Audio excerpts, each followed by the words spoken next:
Hi, loves. It's me, Zanaya Scott, and I thought I'd change things up for my very last blog post. This is my creative critical reflection, or my CCR, on my film opener, Eyes for You.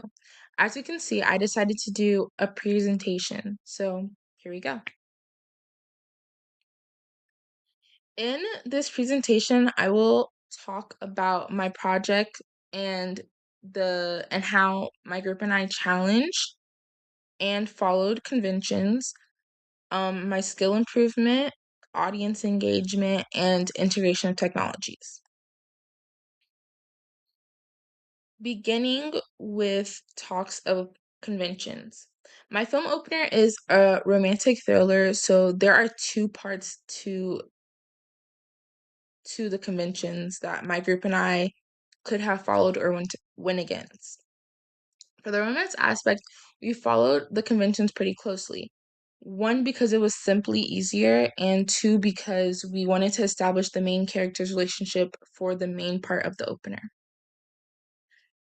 We wanted to make sure to have their meeting, or in the romance world, what is known as a meet cute.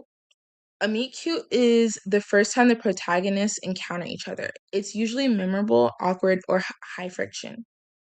Since it was just the opening, we did not want to include any relationship tropes for the couple. In our head, their genuine interactions with each other would have shown after the first 2 minutes of the film. When it came to challenging conventions for this genre, we challenged the idea of something preventing the couple from being together. Yes, the stalker is there, but she's not necessarily trying to prevent them from being together. She's just watching them, and eventually that watching would have turned into something else later on in the film if it was to have happened. For now, though, she's just in the background where no one can notice her. I also think it's really important to note that with our film, we mainly represent young women. We represent two different types of women. We represent a loving woman who has fallen purely in love with a boy in a way that neither of them expected. She's a normal girl who has normal feelings.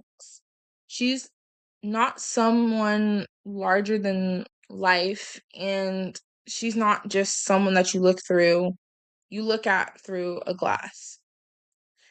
She represents the ordinary. On the other hand, we have a woman who represents danger. She is put in a position where she's underestimated and honestly thrown to the side. She may not seem dangerous, or may not seem like someone you should be cautious of, but she certainly is. She's tactical and extremely dangerous. In the terms of the thriller aspect of our film, my group and I definitely challenge a lot of the conventions.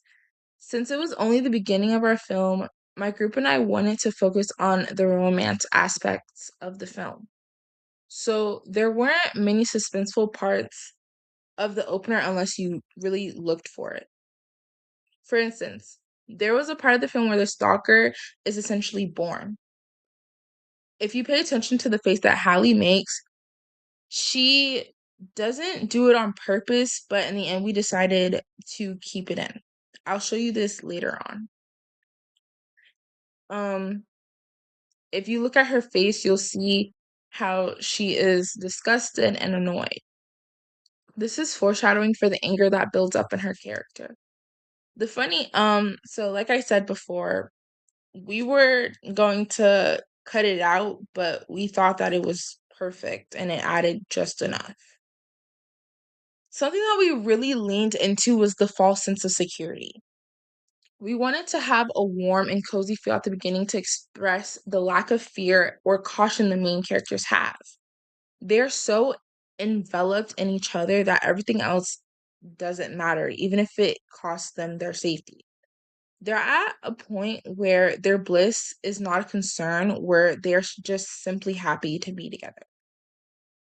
They don't have thoughts regarding Evan's friend that just suddenly disappeared. It's like, I don't know, it's like there's this thick black cloud covering everything. Like we see the world, but we don't really see the world, you know? We're all just stumbling around, directionless, no sense of meaning, no sense of purpose. I know that might sound super depressing, but honestly, I think it's a good thing. Because it makes us appreciate the other times. Those brief, transcendent moments when the lights flicker on, the black cloud parts, and you see the world for what it really is.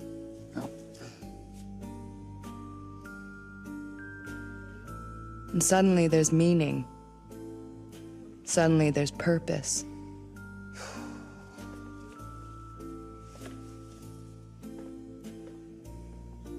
So, do you... Hi, love. So we encountered a little bit of an audio issue, so here I am re-recording.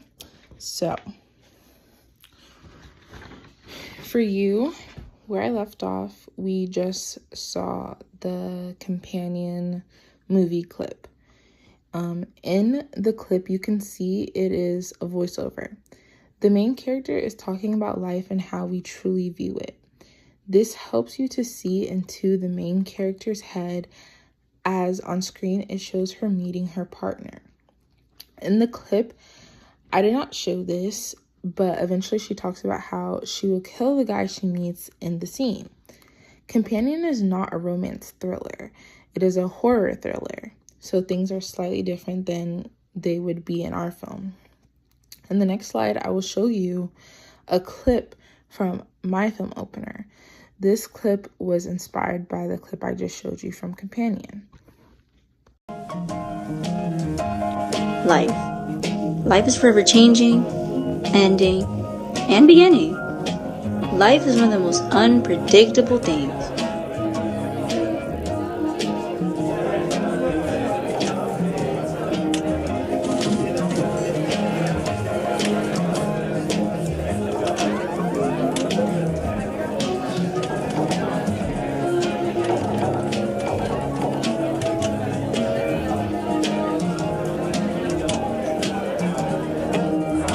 Life is joy, fear, and love.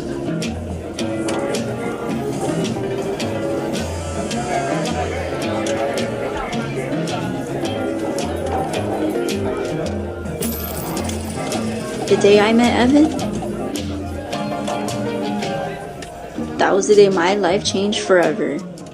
For better or for worse. So, basically, in the clip you just saw, which was in the clip from my film opener, you can see that Companion and my film opener have the same vibe, in the sense that it starts off with a black screen and then there's a voiceover. At the end of the clip, there's a build of tension with Elena, aka Nina, saying that her life changed forever, for better or for worse. The pauses she made throughout the voiceover were intentional. She also talked about life, which I think is really important, because these moments that we are viewing cause her life to take a turn that it may have never taken. I think we were overall successful in replicating our inspiration, but I will talk about that later. Another thing I would like to mention is the face made by Hallie when Evan leaves her to go and chase after Elena. This shows the beginning of the end. I think this is extremely important to point out, as at first it may not seem so apparent, because that is the point. Here in this clip from our film opener, you can see Hallie creates a face of disgust. At first, she can be seen as a normal friend. She may seem slightly different due to her fashion, but normal nonetheless. When she and Evan notice Elena and Evan decides to chase after Elena, this is where things change. She goes from being a normal teen to being someone who's unhappy about her friend going after someone he is interested in. This is done in contrast to Elena's friend. If you look at Elena's friend, she's smiling, even though she isn't facing the camera. You can tell she's happy for her friend. This is to show the difference and to even create a bit of suspense. This helps to establish the stalker and the slight thriller. Next, I will talk to you guys about how my product engages with audiences like you. I feel like the film opener engages with my audience through storytelling and aesthetics. The storytelling and aesthetics my film opener or potential film is able to tug on the heartstrings of the audience. In specific to the film opener, the goal is to build a connection between the audience and the main characters. I want the audience to fall in love with Elena and Evan. Not only that, but I want them to fall in love with their love. This is important for the tragedy that would have come later in the movie. This is done to keep the audience invested as the characters they have grown an attachment to are going through a stressful situation that may be life ending. Excuse me. I want people to walk out of the hypothetical theater in tears or simply in shock with with what was to come. I want it to be the type of film that people say deserves a sequel of some sort. In terms of distribution, I would make sure that there would be hype around the movie in social media. Social media is one of the most powerful ways of distributing anything. It would be really important to get the thought of the film talked about. Next, YouTube would be a huge platform for the film. There would be multiple trailers from multiple perspectives.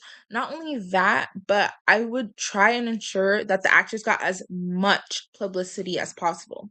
They would do different interviews and go on different magazine YouTube channels to not only make the audience fall in love with them, but also pique everyone's interest in the movie. Most importantly, the film would be in theaters and then later on a convenient streaming platform where people can go to watch it from the comfort of their homes. I think having that film outside of theaters is just as important as in theaters. Convenience is everything to people, and so is comfort.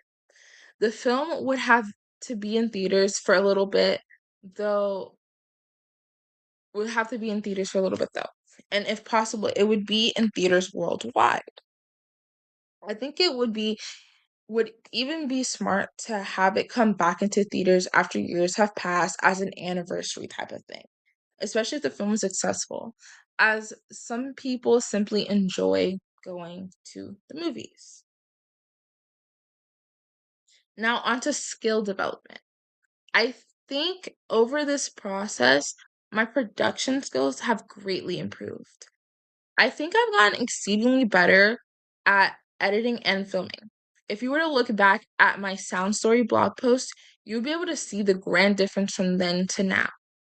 I say that to say this. I'm not some top tier filmer or editor now. I'm simply saying I have improved greatly.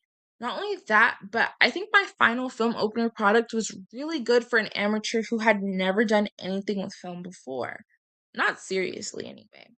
Now, going back to my film opener compared to Companion's opener, I think my group and I did well. Now, it is nowhere near the same level of skill, but I think we did really well. The voiceover did exactly what it was intended to do. It brought life to the scenes and created tension and at points that needed it. The voiceover allowed for those aspects of the thriller to be presented. Without the voiceover, the film may have seemed too romance focused. It added just the right touch. Lastly, let's talk about technological integration. For the film opener, technology was constantly used. Honestly, for the entire project, technology was constantly used. I used CapCut to edit the film opener. CapCut is a free all-in-one AI-powered video editing app developed by ByteDance, the owners of TikTok, for mobile, desktop, and web. It is widely used for creating short-form content for social media, offering features like AI-driven effects, keyframe animation, chroma key, and music integration. I also use YouTube to publish my film opener. If you don't know, YouTube is the world's largest online video sharing platform, allowing users to watch, upload, share, and comment on videos for free. Founded in 2005 and owned by Google, it is the second most visited website globally, serving over 2.7 billion users as of early 2024.